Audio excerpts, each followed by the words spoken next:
right? I mean, we need spiritual awakening in our nation. There's no question about that. And part of that, I believe, is our political system. And so, uh, I made a statement probably last year. Whether I like it or not, I'm into politics now. When politics starts to impact our lives and our freedoms and all those things, then we all become politicians to some degree, right? And so that's what's happening. I remember when my parents got involved with the Reform Party years ago. They made a decision to leave behind their political affiliations at that point in time and get going with the Reform Party. They got to, I think they had lunch with not Stockwell, but Preston Manning and even Stephen Harper. We did come from a political family. My uncle served 3 terms with the Liberal Party back in the 70s, back when the Liberal Party was more in the center, I guess you could say. Provincial level, yeah, MLA. Yeah. So yes, and so I think this is going to be a good evening. Lynn is here as well. Thank you for joining, and she's going to share, and she's given up her life right now for all of this stuff too. So, and she'll share more about that as well in her journey. And Maxime will share, and then we'll just have a good discussion. Think of things that you want to ask. From what I know of Maxime, he's not afraid to get into it, and he'll handle the hard questions. And that's important that we ask the hard questions, because it's the hard questions that people want answered. And how many know there's lots of talk and there's lots of misinformation out there. And that seems to be the name of the game today. Misinformation, misdirection, really outright lies in a lot of cases. And so we need the truth. And so let's dig into it tonight. Let's just open with a word of prayer before we go any further. Lord, we thank you for an opportunity to gather in this time and setting, in this place. It's such a time as this, we believe. Things are happening in our nation. We need you. We need your intervention. And so we just ask that you would be with us this evening, that you would help us, that you would give us wisdom and understanding, and help us to be able to navigate these times that we are living in. And pray. We just praise you and we thank you. We give you the glory in Jesus' name. Amen. Amen. Lynn. Yes. You bet.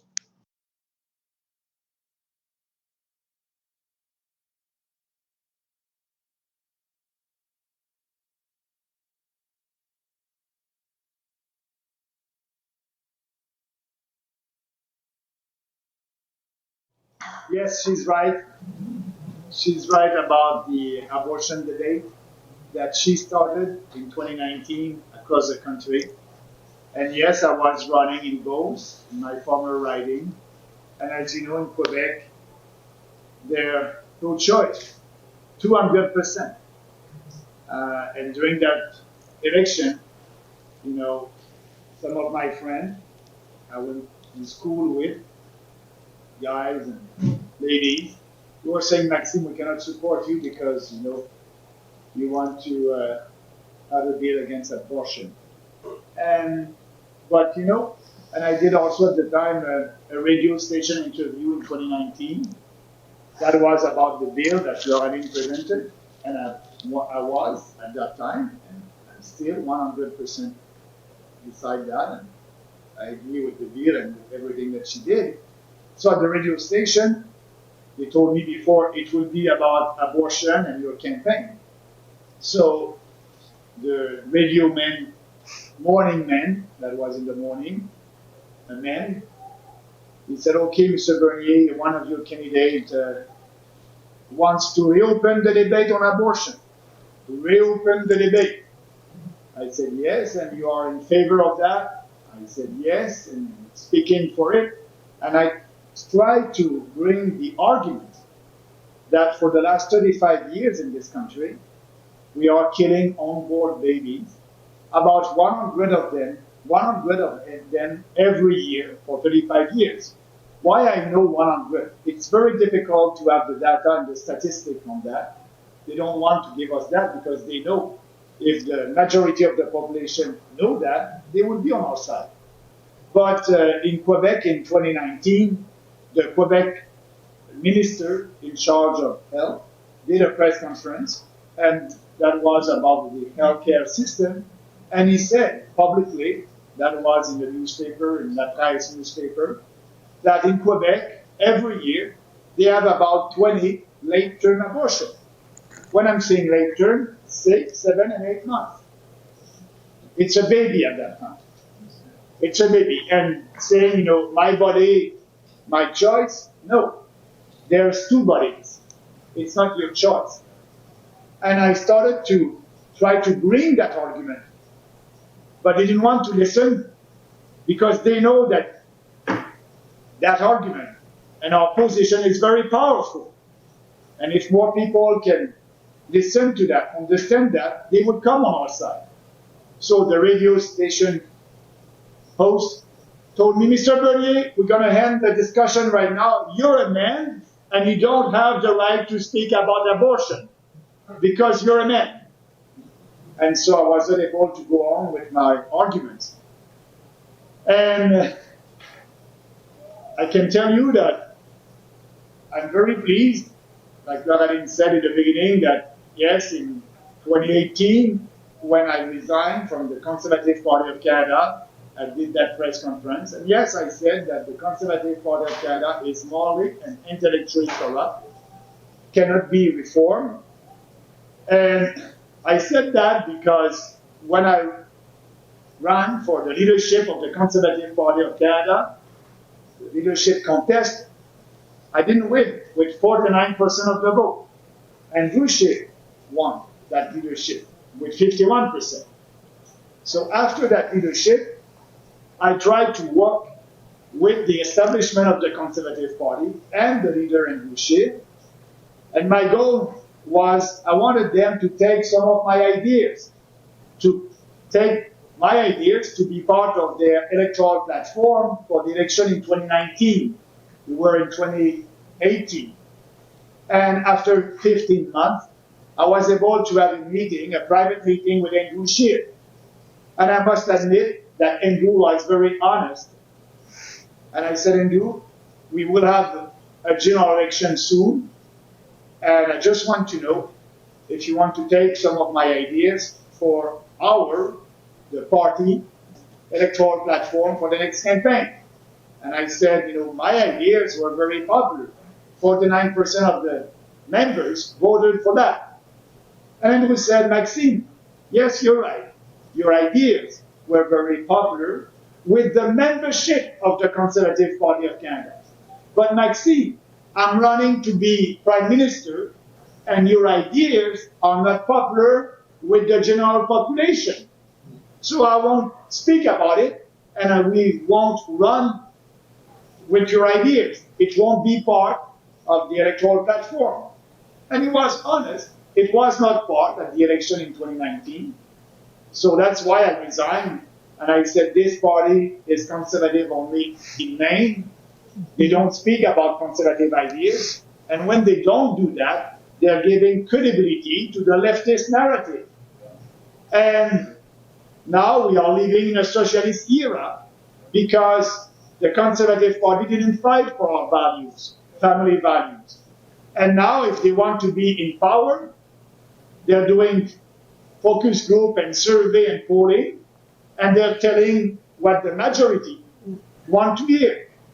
So Poilievre is doing the same thing that Andrew Scheer did. He was a conservative during the leadership contest of the Conservative Party to be elected. Now, he wants to have support in Toronto, Ontario, and Quebec with the leftists, and knowing that we are living in a socialist era, to please everybody, to please the majority, is going to the left. And we won't do that. And the best example of that coming from Pierre Poilievre was during the Freedom Convoy. In March 2020, it was not popular to speak about freedom, freedom of choice. And I said every business is essential because we were a minority at that time, maybe 5% of the population. But because of you and the freedom fighters all across the country, we were able to shift the population. And we had, during the Freedom Convoy, I believe, the majority on our side. We were able to change the public opinion.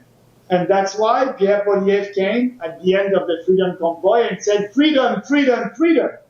Because he did polling and focus group, Yeah. and he knows that, oh, the majority is going over there. Pierre Poilievre is not a leader. He is a follower. He will follow the public opinion. My role is to create the public opinion, to change the public opinion. Because we know that with the media, the leftist media, and the propaganda coming from the government, the elites manipulate. And they are manipulating the public opinion. That's why we are now living in a socialist country. But we need to change that. We need to speak about our conviction openly, with passion, and that's not happening with the Conservative Party. And I believe that was the best political decision in my life, to create the People's Party of Canada based on strong conviction. Individual freedom, personal responsibility, respect, and fairness. And all our policies are in line with these principles. And they may not be popular, like speaking for freedom in March 2020, but the more you speak, the more it becomes popular. That's the way we are doing politics. We know that we have the best vision for this country, and we just have to be out there. And the media, the journalists, know that also. That's why they don't want to give me the fair visibility. We had 5% and the Green Party 2%, and they have more coverage than us. They know that if I'm out there, we will grow faster. But anyway, I have time. I'm 60 years old, and I said to my wife, I'm steering politics for another 10 years, and I believe that our ideas will win. We will win. Yep. I just don't know when. But the time is on our side. We have the best argument. We just need to be out there. And I need you. And I believe that you need my voice, but I need your vote. You know, what is the goal if you have the best ideas and you keep them for yourself? Nothing will happen. Be the freedom fighter that you were during the COVID hysteria. Speak about your values, express yourself, speak to your friends, your family, your co-workers. You have the best argument. Have the courage of your conviction. And step by step, we'll have more people that will come on our side. People are asking me, why are you running here? You're from Quebec. You speak English with an accent. Why? Because we share the same values, like Lynn said, the same real conservative values. And my candidate did very well at the last election, 22%. So, and it's a rural riding, like my former riding in Beauce. And, you know, I have an opportunity to be back in Parliament sooner, before the general election. We'll have a general election in 2025. So what I'm telling people from Port Page is gone. Just try me. There's no risk. You won't split the vote. We are in a by-election. You won't change the government with that by-election. Trudeau is Prime Minister, and he would be Prime Minister after the by-election. And also, you won't elect a Liberal. You never did. Since the creation of that riding, you never elected a Liberal. So it's a two-horse race between the fake Conservative and myself. You have a choice to send this fake Conservative in Ottawa that is telling everybody that is pro-life. Like Candice, she was pro-life, but we are still killing the unborn babies, and the leader said he won't table any legislation on abortion. It won't happen. So the fake conservative candidate can say everything to please you in this writing, to tell you what you want to hear. But he won't be able to repeat that in Ottawa. He won't be. And Poliev said it. Poliev was in the riding last Friday, and he did a rally. And somebody asked him a question about abortion, and he said it Friday in the riding that he won't reopen the debate on abortion. There's a consensus, like climate change. There's no consensus on abortion. We need to have that debate. We know that we have the best argument. But the candidate said he's pro-life and he will fight for that, like Candice. But they won't have the courage to table a bill, and they won't be able to do that. So you have him and you have me. And if I don't do the job, if I don't walk the talk, or talk, is that the expression? Walk the talk, walk the walk. If I don't do the job, in 2 years, vote me out. Vote me out. That's it. Try me. There's no risk. There's no risk. I'll be in Ottawa and I'll speak about your issue. That will have a national coverage. And you will make history. You will vote for the first time for a first PPC candidate elected. And all the media, oh my God, they won't be happy. And they will have to write about me. And that will be fun. We're going to fight for what we believe. That will be a fun time. Yes. Good. And you can do like you did before. It won't be the first time. It won't be the first time that you voted for a new political party. You did it in the 1980s. You know, the Reform Party. Preston Manning. Preston Manning was a principled politician. He fought for what he believed, and he did it. And in the 1980s, you had the Mulroney and the Progressive Conservative.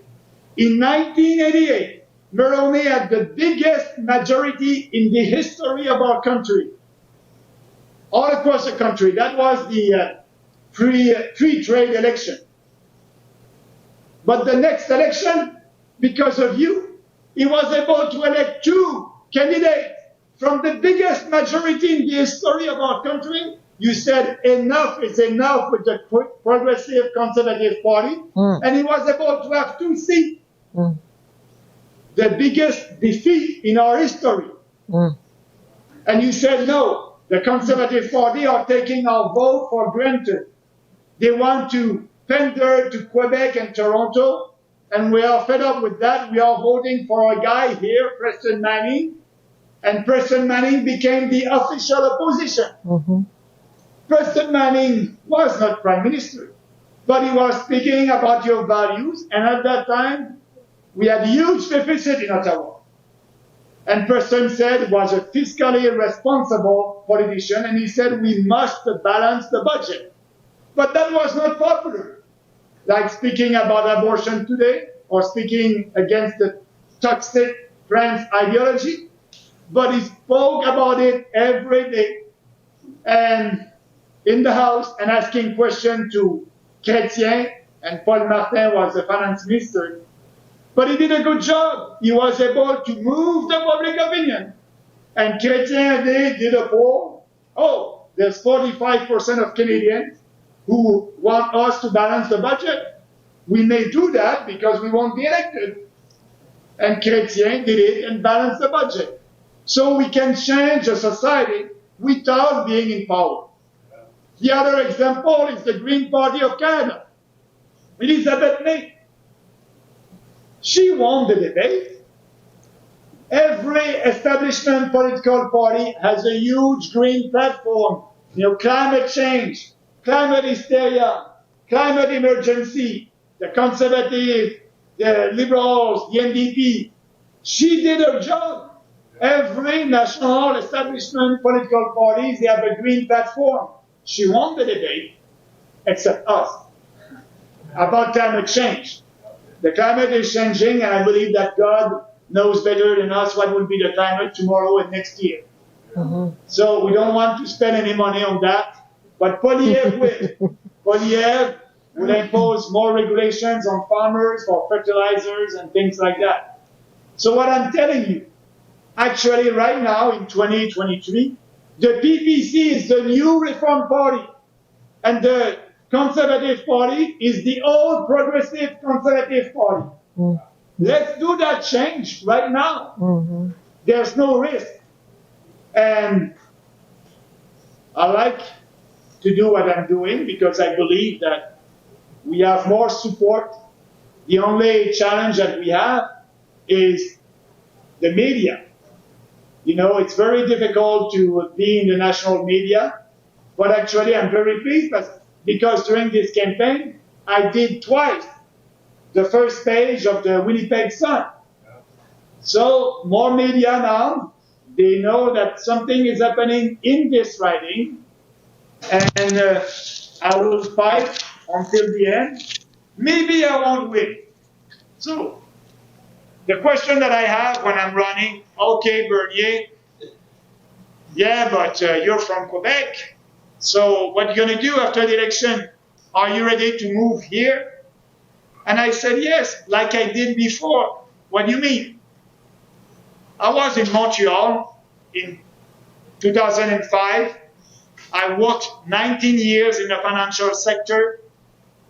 I was VP of a bank, good life. And in 2005, I met Stephen Harper, and we had a discussion, a dinner together.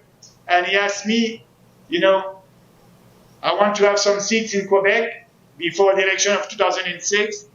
And I told him, you know, if you want to have support from Quebecers, you must tell them two things that are very important. The first one is you must lower taxes to Quebecers because they're paying a lot of taxes at the federal and provincial level. And by the way, if you're saying that to Quebec, it would be the same for every province.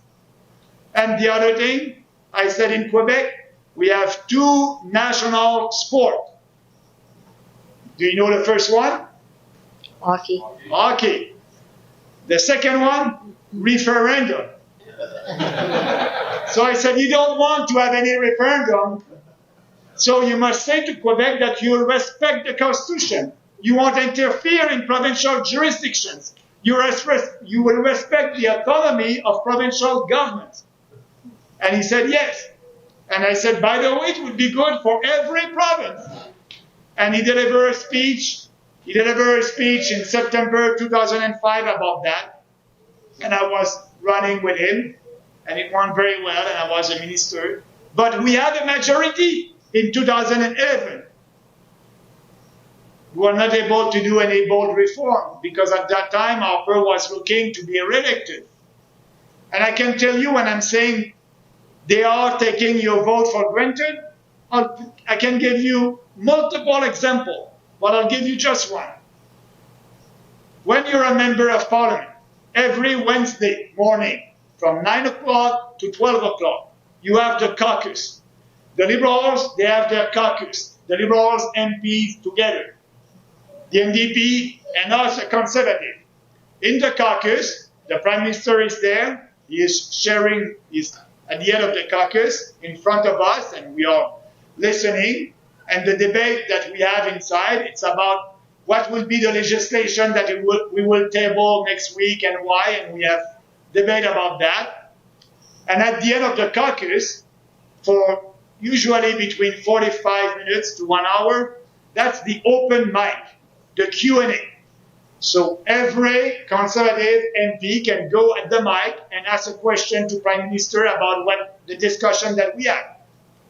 Every time that during that caucus, that Prime Minister was saying, we will table that bill, and if that bill was very good for Quebec and Ontario and not good for Western Canada, I can tell you that the discussion at the end of the caucus, all my colleagues from Western Canada, Conservative members of Parliament from Manitoba, Saskatchewan, Alberta, they were at the mic telling the Prime Minister, you know, don't do that. You know, my people in my riding won't be happy. You are pandering to Quebec and Ontario. What was the answer from the Prime Minister? He said, hey, you guys, you are able to win your riding by 65 and 75% of the vote. Maybe your people in your riding won't like it, and maybe at the next election you'll have 50% of the vote or 45% of the vote, but you will win. So shut up, and we'll please Quebec and Ontario, and we'll have more seats in Quebec and Ontario, and we will stay in government. They are taking your vote for granted. Are you tired of that? If you're tired of that, we are the solution. The new Reform Party, the BBC, and I won't change. And if I don't win that by-election, if I win for sure, I will move in the riding with my wife. Actually, we called her when we were driving, and I said tonight I'm with Lynn, and we are together. Some nights it's a campaign, and speaking with people like you all across the riding about our values and our ideas. And she will be with me next week, and she will travel across the riding, and we'll find a place. I don't know where we will live in the riding, but we'll find a place. And if I don't win, I will be with you. I will come on a regular basis every month to build the organization in every corner of the riding to be ready for the next election. So for me, it's a commitment to your riding for this by-election, but also for the next one, and also for the next one. But I believe that I will be able to be back in Parliament. I hope it will be this next Monday, June the 19th. And the challenge that we have, it's a by-election, and it's a participation rate. Usually it's very low. But it can be at our advantage if our people are going out and are more motivated than the Conservative voters. If they go out and vote the day of the election, I believe that we'll be able to have that, purple wave here in this riding. Yeah. So I will ask you, don't vote against something. You cannot vote against Trudeau. He will be there after that by-election. You cannot split the vote. Vote for something. And look at our platform, and please look at the platform also of the Conservative Party of Canada. I like competition. I like competition of ideas. Go to their website, conservativepartyofcanada.ca, and try to find Pierre Poilievre's electoral platform. You won't be able to find it. There's no electoral platform on their website. Go on our website, People's Party of Canada. That is the same platform. It's the same platform. What I said in 2019, 2021, today, and at the next election, it will be the same. We are doing politics based on conviction until we have more people on our side. But Poilievre doesn't have an electoral platform because he doesn't know what he will believe in 2025. He will need to do polling and survey before the election in 2025. Right. We know we are fighting for individual freedom, personal responsibility, respect and fairness, and all our policies are there. And we are fighting, and I will close with that, against the Bill C-4. What is the Bill C-4? That's a transgender bill. They all voted in favor of that bill. Every member of Parliament in Ottawa, including all Conservative members, including Poilievre, they voted for that bill. That bill is focusing on the trans ideology, and for these Conservative and Liberals MPs, it's normal, it's okay that a girl can be a boy, and there's more than two sexes, by the way, for them. And so if you are a mother or a father of a confused kid about his or her gender, that can happen. You don't have the right, as a mother or father, you don't have the right to speak to your kid and telling him or her that he or she not is not born in her own body, that they must accept their body. You can go up to 5 years in jail. And if you have a therapist to do that and to help your kid to accept their own body, the therapist can go to jail up to 5 years. So the bill is promoting the transition of kids, but if you want to stop that and telling them the truth, the reality, the science, based on biology and the fact that there's only 2 sexes, oh, it's dangerous for you. So we must stop that. And all that started, a couple of years ago with the pronoun bill, Bill C-16, Jordan Peterson. Now, at your school, and I'll give you an anecdote, I did not a rally, we were about 25 near Portage in the riding last week at 6:30 p.m. and I had 25%, and I was out there, and a lady came to me and she said, Maxime, I want you to meet my daughter. She's 15. And I said, okay, and she came to me. And she was a little bit shy, and I said, what's your name? And she said, Rebecca. I said, okay, nice meeting you, Rebecca. And she went to play, and her mother looked at me and said, oh, I'm so happy. I'm so happy. She presented herself as Rebecca. I said, is that her name? She said, yes. But at school they call her Mike because she wants to be a boy. And the teacher said to everybody, you can call her Mike. And sometimes she's calling her Mike and sometimes Rebecca. That's happening in your writing here. So now they are teaching confusion. Yeah. When they were clarity about your sex, now it's all about confusion. You have the drag queen story hour. Oh, it's fun, they're dancing. It's a sexualization of our children. It's the indoctrination of our children. Yeah. It's putting confusion in their minds. And after that, when they're minors, they will receive hormones and they may have surgeries without the consent of the parents. That's happening in BC, actually. A father went in jail to stop that.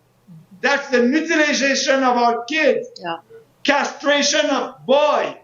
That's happening. Actually, in Texas and Florida, they passed legislation against that. They said it's criminal to do that if you're under 18 years old. And in Finland, all that movement started in Europe a couple of years ago. But in Finland, they said enough is enough, and they passed a legislation also said it's criminal to do that. Yeah. So Pierre Poliev was in New Brunswick yesterday, and in New Brunswick yesterday, the government did a good thing in New Brunswick. I'm very pleased, the provincial government, because at school, when that happened about, a kid who wants to be called another name, the teachers were not telling that to the parents.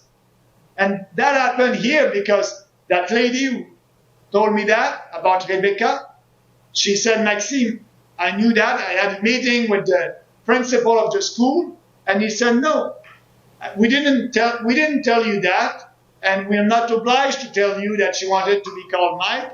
And actually, I won't change it. We will respect what your Mike or your Rebecca is telling us. So the parental authority is not there anymore. Yeah. And so in New Brunswick, they have the same thing at school. They are listening to the kids, and you want to be called Mike or Rebecca without telling the parents. And the provincial government passed a legislation and said, enough is enough. You have to tell the parents. Beautiful. And Poliev had a question about that. And you can find the video on my Twitter account just about that. And Poliev said, education is provincial, and I don't have anything to say about that. But we must say something about that. Because also there's the books in school. And actually, I did a press conference in Winnipeg in the beginning of the campaign, and a journalist asked me, "Oh, Bernier, you were for freedom and freedom and freedom during COVID-19, and now you want to ban books." You can find a video of that also. I looked at him, I said, "All the books?" He said, "No, the book on gender." And I was not lucky, but somebody gave me that book a day before in the writing. A mother came to me and said, "This is in our library here in Portage-des-Gardes." I said, "Can I have the book?"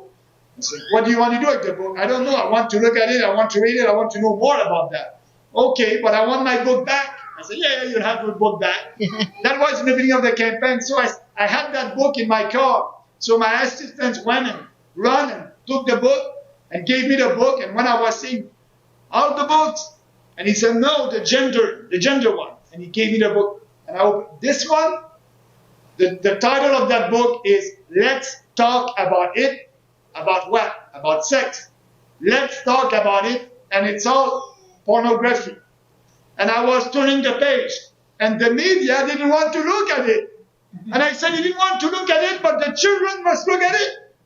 Yeah. It's criminal. And we have a section in the criminal code, section 163.1. And the RCMP must do their job. They must take these books. And they must not be available for kids, but they are.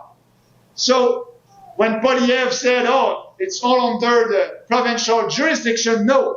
We are responsible of the criminal code at the federal level. Yeah. And we must be sure that the RCMP will apply the federal code. That's their job. And so all these books are up there. And we must speak about it and do that fight. It's against common sense. Yeah. It's against our family values. We want to protect children, but also women, like Lynn said. In sport, it's not fair everywhere. In a bathroom, they can go in a woman's bathroom. What's that? So let's go back to the common sense. I know that the common sense is not that common these days. Yeah. But let's do the fight together. So I want to have a discussion with you and answering your question. The time is running. So if you have any question on any subject, if I have the answer, I will. If I don't, I'll tell you. But I want to thank you very much for your time. Thank you very much for being interested in politics and try, like me, to change our society for the best. Thank you.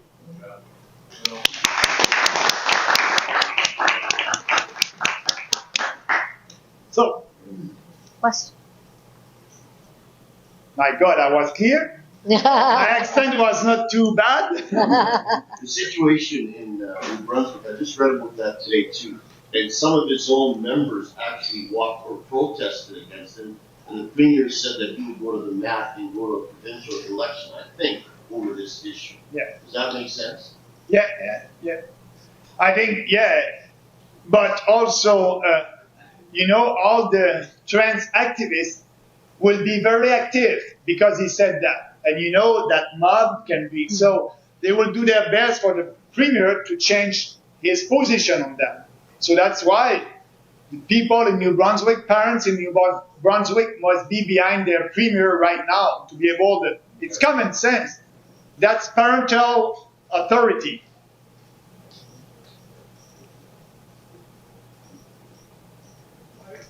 Yes. Why force the worry over other writings? Because Is set up that way, or how did it all of a sudden turn out that Forge the Prairie would be important writing?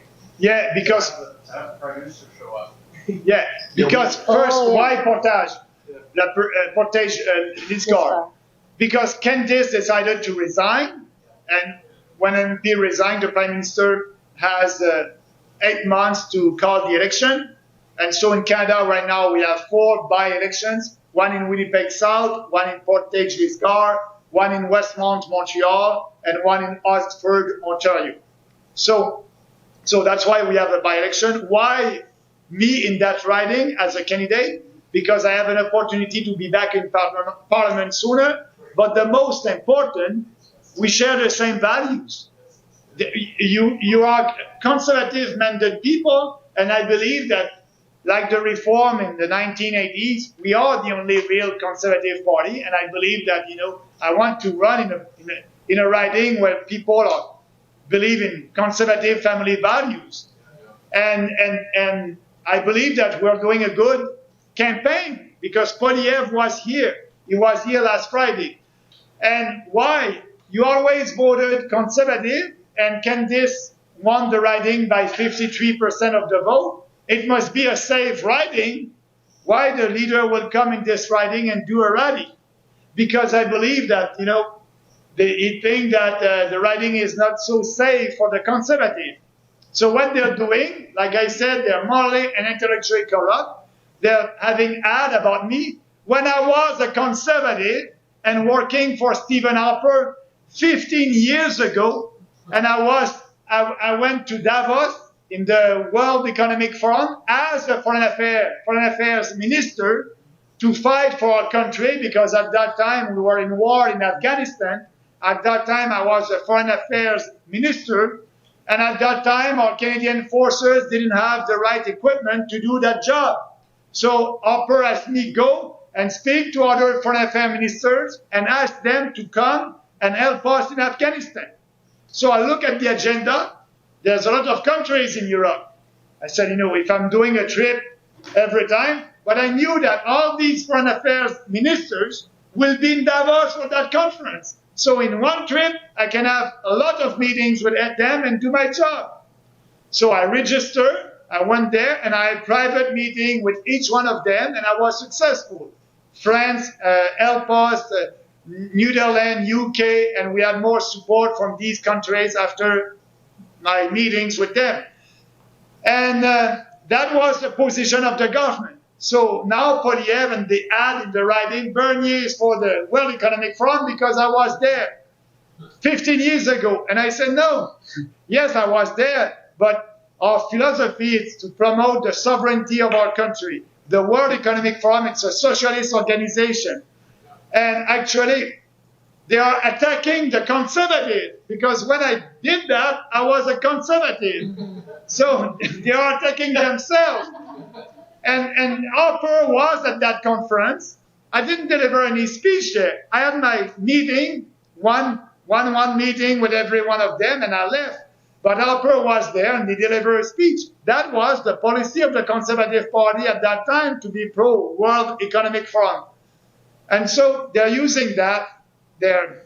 But they don't want to have a debate about our platform, because they know that you like our platform. They know that their base won't be happy. So they're using declaration or things that I did when I was a conservative 15 years ago. We created that party 5 years ago, in 2018. They cannot find something as me as the leader of this party for the last 5 years. Why? Because I'm coherent. Because I'm saying the same thing since 2018. And so they cannot. And they know that our platform is a real conservative platform. They don't want to attack the platform. They're attacking me when I did something that Harper asked me to do. And I just put a video up today on my channels of Harper praising Klaus Schwab at the WEF. It's beautiful. You'll need to see it. Yeah. Harper saying what a great guy Klaus Schwab is. Oh, man. Don't crush the image that I have of Harper. Yeah. I was crushed. I just want to add about the abortion. I want you to understand the strategy. Usually you don't speak about strategy. I did a press conference with Laura Lynn about that when we tabled the bill against the late-term abortion. You're going to say, why, Maxime, late-term abortion? Why not abortion at the conception? A bill that would ban abortion at the conception. Why? Because for the last 35 years, we are killing unborn babies. And if life is important for you, we can solve that. Why? Because 50% of the population agree with a bill against late-term abortion. when we will table that bill, the member of parliament will have a lot of pressure because they're going to do polling and focus group. And they're going to say that 50% of them, but they don't want to speak about that because they know that if they speak about it, they won't win the debate. So that's only for us. That's a way to win. We need to win and to stop that. To stop that, we are the only country that doesn't have any legislation on abortion. And by the way, when the Supreme Court of Canada in 1989 tabled their decision and saying, abortion is okay in this country, they wrote their decision. And in that decision, they said, the debate must be in Parliament. The Parliament, the members of Parliament must decide where to stop abortion. The first trimester, the second one, the third one, we're going to bring that debate back to Parliament. Mulroney did nothing about that. Harper did nothing about that. We didn't have that debate. We never had that debate in Parliament to fix a limit to abortion. And the judges, when they wrote their decision, they said 35 years ago, for us, an acceptable limit will be at the second trimester. Like every European country, you cannot have an abortion after the second trimester. So we need to have that debate. I'm saying late term because we're going to win and we're going to stop the kill of these unborn babies. And after that, we're going to bring another bill saying go to the second trimesters. And we're going to say we want to be like all these European countries now. And after that, we'll bring another bill. And closer to conception. But we need to win that, and we need to be able to have that debate. And all the conservative MPs that are pro-life, when that will happen, Polyev, he said he won't table a bill, and he won't allow any of his pro-life MPs to table a bill. I will do that for them. And when the time will come, they will have a big discussion in their caucus, and now the pro-life MPs will have some courage, and they're going to say, no, I cannot vote against that, no. And Polyev will be in a position to say, okay, it will be a free vote. So we'll have the support on all the conservative pro-life people and other ones that understand that we cannot kill unborn baby anymore. Only one, it's too much. And it's about 100 every year. That's why I'm telling you we're going to win that debate, and after that we'll bring another bill for going on with that debate. In 2016, the Conservatives, they voted to end the opposition to gay marriage. Yeah. What is the People's Party of Canada's position on gay marriage? We don't have a position now. It's not on our platform. If you go on our website about gay marriage, we don't have a policy on that now.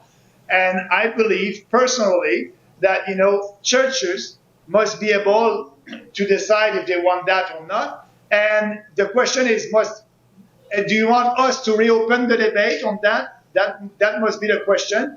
And what I want to have that battle on the abortion, and later to look at reopening that debate because they think that there's a consensus there. And last time I looked, about 25% of the population were saying, no, it's not okay. So I'm telling you that we don't have a position because I want the media and everybody to focus on abortion, and I want them to have that decision. And I want to be clear about that. And after that, we'll have a discussion with our members, and we may come and say, okay, we want that. Let's go on the other side about gay marriage. In 2016, you were a conservative. Yeah. What was your position on gay marriage? I don't remember. I think I can tell you that in 2016, when I was a conservative, all my votes in the House were pro-life. At that time, I voted pro-life. I started to move and to change when I had more discussion with our people, with Lynn, and now my position. If you ask me, are you pro-life and or pro-choice? I don't want to answer that question. You know why? Because if you look at the bill that I presented, I'm pro-life. I'm pro-life for the third trimester, and I'm pro-choice for the two first trimesters. But that's not my position because it's only a strategy. I want to be sure to do it. I don't want to say I'm pro-life or I'm pro-choice. Like that, people, I want to say, look at the bill. There's both in that bill. And after that, we'll go further. And I'm okay also with everything that they're doing in Europe. We must stop that at the second trimesters. And after that, we need to have a debate. A lot of people are telling me, Maxime, it's a baby at the conception. Others are saying 3 weeks after conception. And I want to be sure to have that debate. So that's why I don't want to say, oh, I'm a pro-life, I'm a pro-choice. I'm very pragmatic on that. Let's win that. And I believe in life. Same thing with, if you tell me about assisted suicide. It's everywhere now. You know, here in this country, it's a cult of death. Abortion on one end and assisted suicide on the other end. I'm against that. We must be able to have the debate and stop that. Now, if you're poor and you're depressed and you want to kill yourself, we will do it. We need to stop that. Yes, I'm a pro-life because I'm promoting, I want to develop the cult of life instead of the cult of death that we have in this country. So let's start like this bill. Let's end the assisted suicide at any time. It must end. In Quebec, actually, right now, that's the state where the most assisted suicide in our country. You know, you're sick and you're tired or you're depressed, okay, the state will kill you. No, I think we believe that, you know, we must help people and help them to pass through tough time. So that's my position on life. Changing the legislation on the having a legislation on late-term abortion and changing the legislation on assisted suicide to be sure that we are promoting life and not death.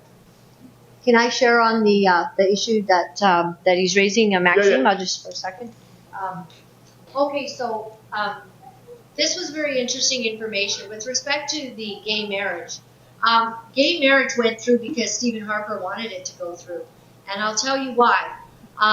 So there's a former MP, he's a Christian MP, and he was fighting very hard against gay marriage. And Stephen Harper's wife, and if any of you would like the number to verify this story, he's totally open to it and talks about it, okay? So I will give you his number. So what happened is that Stephen Harper's wife cornered this MP in the hallway and said, you need to stand down on the gay marriage issue and all your rants about the LGBTQ and sort of what's happening, and you need to be quiet about it. And so this fellow and another MP who were strong men of God and serving their country in the Conservative Party of Canada started counting up how many LGBTQ Stephen Harper had personally hired to be in his office. So when you get to be a prime minister or in power, you get to fill a whole lot of seats and you get to choose who gets to be in there. What they couldn't believe, because a lot of people do hire LGBTQ, they're good at their job, they contribute, you're not discriminatory, this is politics, this is not the church, this is what you do, you're open to all people who might be good at their job. What they did do was they hired LGBTQ activists, and the two Christian MPs had a really hard time understanding how Harper, claiming to be a Christian, claiming to be pro-life, did nothing for pro-life, and hired all of these activists that were putting a lot of pressure on the MPs. And here's why. I don't know what Maxime voted, and you might know. And I'm going to... I don't remember. But, yeah. You Google that, you can add it today. I don't think it was a very important issue to you. I mean, it just wasn't... Yeah. Like, it wasn't... I wouldn't say that, I'm not going to speak for you, but I will say, okay, I'll finish and then you come. Okay, I will say that if you want to keep your job in Stephen Harper's office and be an MP under the Conservative Party of Canada, you don't talk about gay marriage and you don't go against it. And you know what happened to him? He didn't listen to Stephen Harper's wife, and I'm being recorded right now. I don't know if you still got that thing on, but I will tell you that I've said this on my show numerous times, And if it's not true, you just go ahead and sue me. Because this is what happened in a Conservative Party of Canada claiming to be for our values.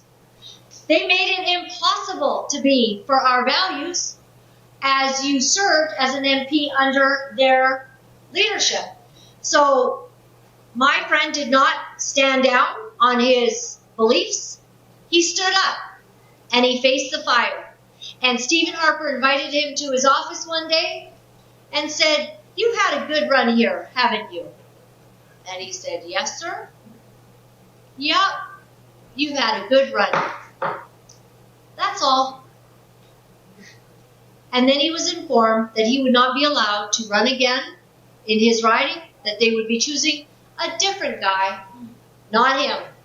You have not apparently served the Conservative Party of Canada well by speaking out against gay marriage and the LGBTQ. So understand, in that era, they were told what to do, they were pressured on what to say and do, and that is still going on. And you can bet Pierre Poilievre, I think he once claimed to be pro-life. No, it's pro-choice. He said that publicly. He said it now, pro-choice. And so he's not going to do any of this protection. He has John Baird as his campaign manager as he was heading into the leadership. John Baird, a homosexual LGBTQ promoter who took $200,000 of Canadian money, our taxpayer money, and poured it into places like Uganda and other places that do not support homosexuality, and gave the LGBTQ in those countries our money. I never heard anyone ask me. I guess we don't get to make decisions like that. But he's an activist, and he does not stand with us. He's had a questionable few things that he said, and so that's what happens in that party. That's a good question about the social issues. I told you that, before politics, I was working in the financial sector for 19 years. When I decided to jump into politics, the most important for me was the economy. I'm an economist, the economy, a smaller government, lower taxes. And when I was industry minister, I did the deregulation, more competition in the telecom industry. And that was very successful. The prices of cell phones went down. And I was the industry minister. The social issues were not my priority. And it became my priority when the society changes. And so when we created the People's Party, I said, my God, we must speak about that because I don't recognize our country. And now the social issues are more important and are part of the People's Party of Canada. That's a big difference. And that's why I voted pro-choice, because it was normal to vote pro-choice if you came from Quebec without asking any questions. But the social issues was not the reason why I decided to jump into politics. And Harper wanted me in politics because of my background in the financial sector. And that's why he gave me the portfolio and industry minister. And actually, after my time in the industry minister, Professor Schultz from the McGill University in Montreal wrote a book, and he said about the industry ministers, and he said Bernier was the best industry minister that this country ever had, because I was able to do a deregulation and more competition and prices went down, and consumers save a lot of money. So for me, that was the economy and the social issue. That was not something that I was talking about. But in life, you change and you look at the society and you question yourself. And when we created the People's Party, we said, no, it's important to regain our country. Now the left and the trends are changing our values. I never thought that being a politician, I would have to say, I never thought that when I'm saying that there's only two sexes, that will be controversial. That is controversial today. Right. That's why Poilievre is not saying that. Yeah. When I jumped to politics, there's only two sexes in 2006. But now in 2023, there's more than two sexes. So yes, the social issues are more important today than they were 15 years ago. Yeah. Is there any other thing else that you can say in your how things have changed for you politically now. Like some of the arguments that you hear about yourself is that this is where you stood in the past, and they don't like you because you were this way, and like as Christians, I mean, we've all had a past. Right? Yeah, absolutely. And there's change that comes in our lives. And we change our beliefs, we change our understanding of things, we change our stands, or where we want to stand, that kind of thing. Is there anything else where you could share with us where you've seen changes in your political life as far as what's Bill important C-16 to you, and where you stand today as opposed to in the past? Well, I have two examples. The first one is more personal. The second one is more professional as a politician. I'll start by the first one. I was part of the Beagle scandal in Canadian politics when I was a conservative. I resigned my position as a foreign affairs minister, and because I left a secret document in my girlfriend's house. But actually, she took it, and I had to resign for that. And so, when you are in the news every day, and you're supposed to be stupid, and it's all negative. It was negative for 3 months during that time. You question yourself. And so I said, I don't know if I want to stay in politics. I don't know. I was, in the news and the Julie Couillard Bernier affairs. And it was tough. So I decided to take 2 weeks. And I went to a retreat with monk in Quebec. No phone, no TV, nothing. And I was there for 9 days. And I said, I don't want, because I wasn't able to look at the news, and it was all about me, and I was stupid and all that, more than that. And so I said, no, I don't want to do that. And I want to question myself about if I want to stay in politics with that. So after that retreat, I decided, I did nothing wrong. And I'm fighting for the value. Maybe, yes, I had these documents, and she took it. And I didn't know that she was with bankers. Do you believe that she would tell me my past with the bankers if she wants to be with the... Bikers. Bikers? Yeah, sorry, bankers. Yeah. Bikers. She was with bikers, yeah. Bikers. Yeah, she didn't tell me that, and I was with her for 6 months. And I said, no, I want to go back in politics and fight for what I believe. And actually, it was tough for me, but it was tougher for my parents and my daughters. I remember my daughters, they were about maybe 7 years old at that time, or 10 years old. And every day we had the newspaper at the door, and she took the newspaper and she gave that to my wife. And she said, Mom, it's a nice day for Dad today. She said, why? He's not in the first page anymore. So that was tough for everybody. And you must be responsible of your actions. And I believe that now when I have a bad press for a day, it's nothing. I know that I'm fighting for what I believe. But also you can make some mistake in politics. Bill C-16, that's the bill about the pronouns. The bill that Jordan Peterson said, if that bill passed, now it's a bill, it's a legislation, compelled speech. Jordan Peterson was with trans people at his university, and a man wanted to be called by she, and he said, I refuse to do that. So they passed a bill to be sure that people will do what the trans person will ask them to do. And I voted for that bill at that time. As a conservative, I've read the bill, and I thought, that's a great bill. It's in line with my values. And I spoke with one of my friends in my riding after that, and he said, Maxime, you did a mistake. Did you read the bill? I said, yes, I did. So he said, you must speak with Jordan Peterson. And I called Jordan Peterson at that time, and I said, yeah, I vote for the bill, and you said that it's a bad bill. It's against freedom of speech. I've read the bill and didn't see anything like that. He said, Maxime, read the section 15 with with the section 32, put that two sections together, and you're going to see that the impact of that bill can be against free speech. And I did it. And I said, you're right, and I'm wrong. But when you vote, it's done. You cannot undo that. Undid that, it's done. So what I did, I was a conservative at that time. I called the conservative senators, because if you want a bill to be in law, the bill must be passed also by the Senate. And I called the conservative senators that I knew, and I said, don't do like me, don't vote for that bill, blah, blah, blah, this is why. And I was lobbying them to be sure that they would vote against the bill.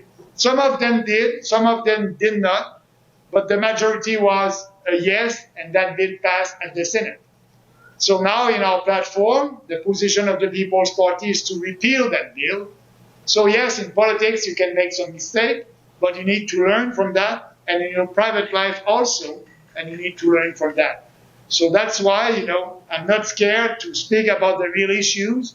And if we don't have the majority, and if I have a bad coverage from the press, for me it's only more motivation to go to do more. Thank you for asking. Yeah.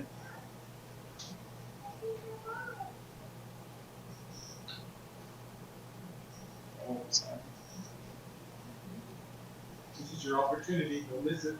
Yeah. Is there, my dear wife here, she's the executive director of the Pregnancy Center in town. Yeah. And the law that Trudeau's passing is to revoke all charity status from pregnancy centers. We're against that, and also what Trudeau's doing is giving money to African countries to promote abortion. We're going to stop that. We're going to help. We will change that country to create a cult of life, and yes. So everything that Trudeau and he's promoting, not only the trans toxic ideology, but also try to implement abortion laws in Africa and in other countries. We will stop that. Actually, we will stop foreign aid. We are spending $5 billion every year on foreign aid. We won't do that. We will bring back that money here in Canada to help Canadians first. But we will be generous because, yes, Canadians are generous. We're going to give only foreign aid if there's a humanitarian crisis in the country or, ecological, environmental crisis. We're going to help, but we won't give money to fight climate change in Africa or to promote abortion in Africa. And that's why we can save a lot of money. Where do you stand on national sovereignties? Yeah. So it's all about with the WEF, like I said. The Conservative tried during that campaign saying, I'm a WEF participant, a World Economic Forum supporters. I'm not. And that's why we call that party the People's Party, because we are putting people first, but also our country first. We are fighting for the sovereignty of our country. And that being said, that's why, the UN is a dysfunctional organization for us. And we will save money because we won't give money to the UN when they're promoting socialist ideas. And they're doing that right now. So I can tell you we can save a lot of money by doing that. Same thing for the World Health Organization. I was there to fight for freedom of choice with an informed consent during COVID-19. And when we needed the conservative and Pierre Poilievre, they were nowhere to be seen. But the World Health Organization must not have anything to say about our healthcare system. And actually, it's easy to do. You can do like Trump did when he was president. He said, we will withdraw from the Paris Accord. And we'll do the same thing with the World Health Organization, the Paris Accord. We won't be part of that. That's why we won't impose a carbon tax. We won't impose regulation. We will withdraw from that. But the Conservative and Pierre, they're going to be part of the Paris Accord. Pierre will put more regulations and he will give subsidies, taking your money to the green industry to fight climate change. And he wants to respect the net zero emission before 2050.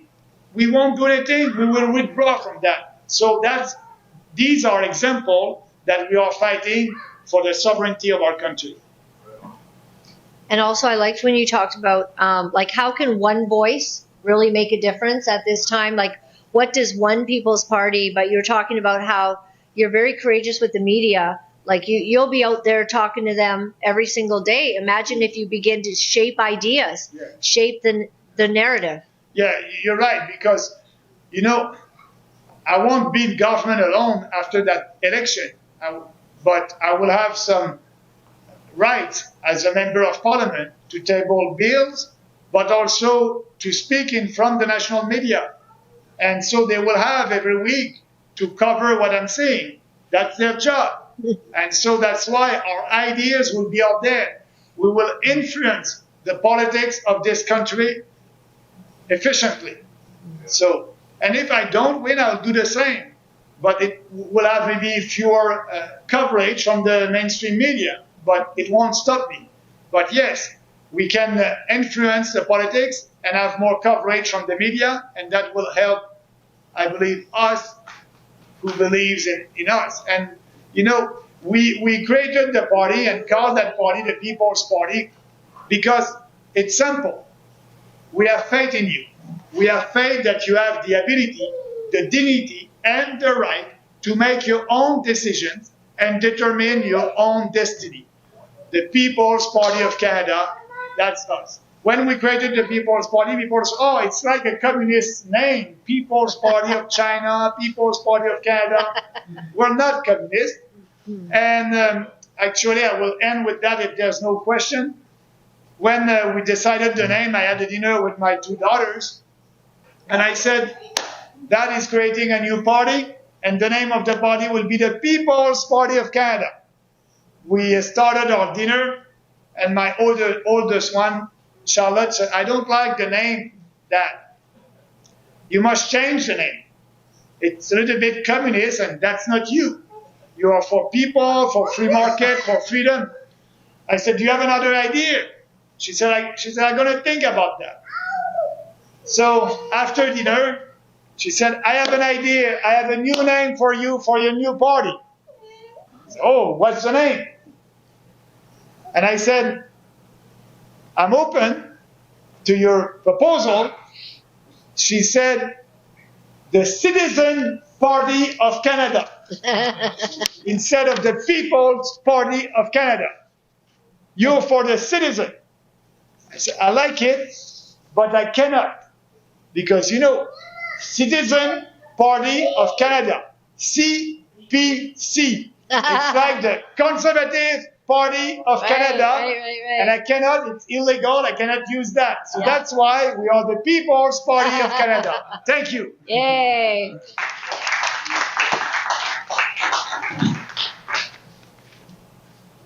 Well, thank you guys for being open and candid and sharing, and it